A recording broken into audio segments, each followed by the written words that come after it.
In this video, I will show you how to view Facebook feed in chronological order.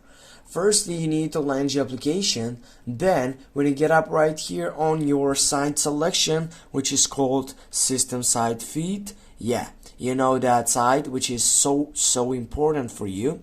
What you can do next, simply to take off on that selection, it is by getting on the three dots on your right upper side. Then simply right here, if you go see more, you're gonna find out many different sites which are related on your main thing.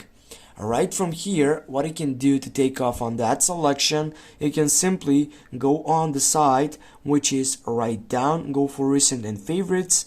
And right now, as you can see on your upper side, you have three different options in which you're going to take off your chronological order. You can take it to favorite, to recent, or home, or simply go on the last selection, which is by filtering your system, and then simply you can take it to the main point. For me, the main point, it is getting on home and show most relevant posts first.